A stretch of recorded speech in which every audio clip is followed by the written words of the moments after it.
আমারে যেহেতু হারাইছো, আফসোস অবশ্যই করা লাগবে তোমার। না, ঠিকই বলছেন খালা। 80 বছর বয়সে আপনার মধ্যে যে কি আছে আমরা যদি নাও বুঝি, মামুনিয়া ঠিকই বুঝে। আপনারা এখন হারাইয়া হেতে হতে হতে কান্দে লাগছে। ওই চান আমি তো রাখতে পারলাম না। সবসময় নিজের খেয়াল রেখো, যেখানেই থাকো, যার কাছেই থাকো।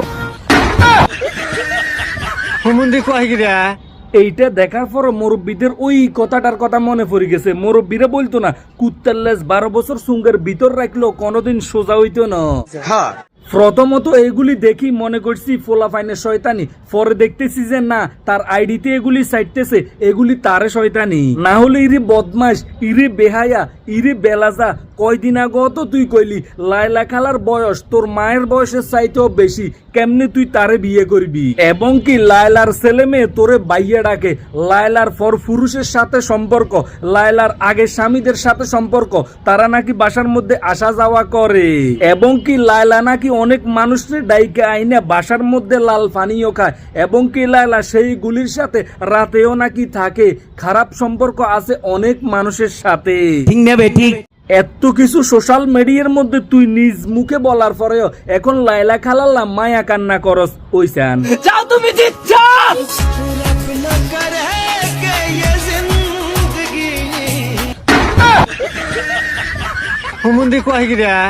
ওই যে একটা শিল্পী আছে না, একটা গান যে গাইছিল, তার গানটার কথা খুব মনে পড়তেছে।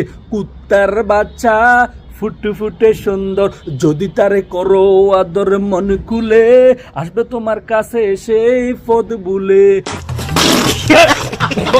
না হইলে রে শতানের বাচ্চা, তোর কি শিক্ষা হয় না?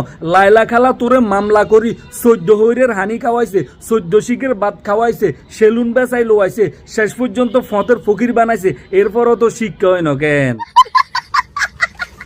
এমনি রে শতান, তুই যে আবার সোশ্যাল মিডিয়ার মধ্যে আইসা মায়া কান্না করস এই লায়লা খালার লাই। তোর কি কদ্দু শরমও লাগে না? তোর কি কদ্দু লজ্জাও লাগে না? ওই চান চাই দোয়া করি এতটা সুখে থাকেন যতটা সুখে থাকলে আমাকে আর মনে পড়বে না।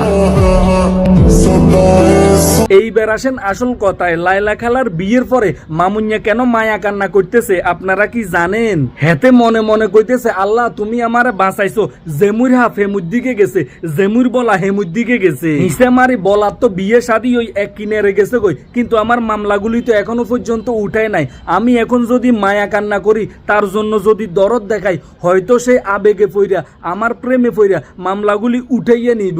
আর যদি এই লায়লা খালা মামলাটা উঠাইয়া না নে, তাহলে সারাটা জীবন আমি তার ফাঁদোয়া পানি খাওয়া লাগবো, তার কাছে ক্ষমা চাওয়া লাগবো, তার কাছে আমি জিম্মি, তার কাছে আমি বন্দি। এইগুলি বিবেচনা করিয়া মামুনিয়া মাদার বোর্ডের বাচ্চা তো খুব শেয়ানা, এই কারণে নাটকগুলি সাজাইতেছে।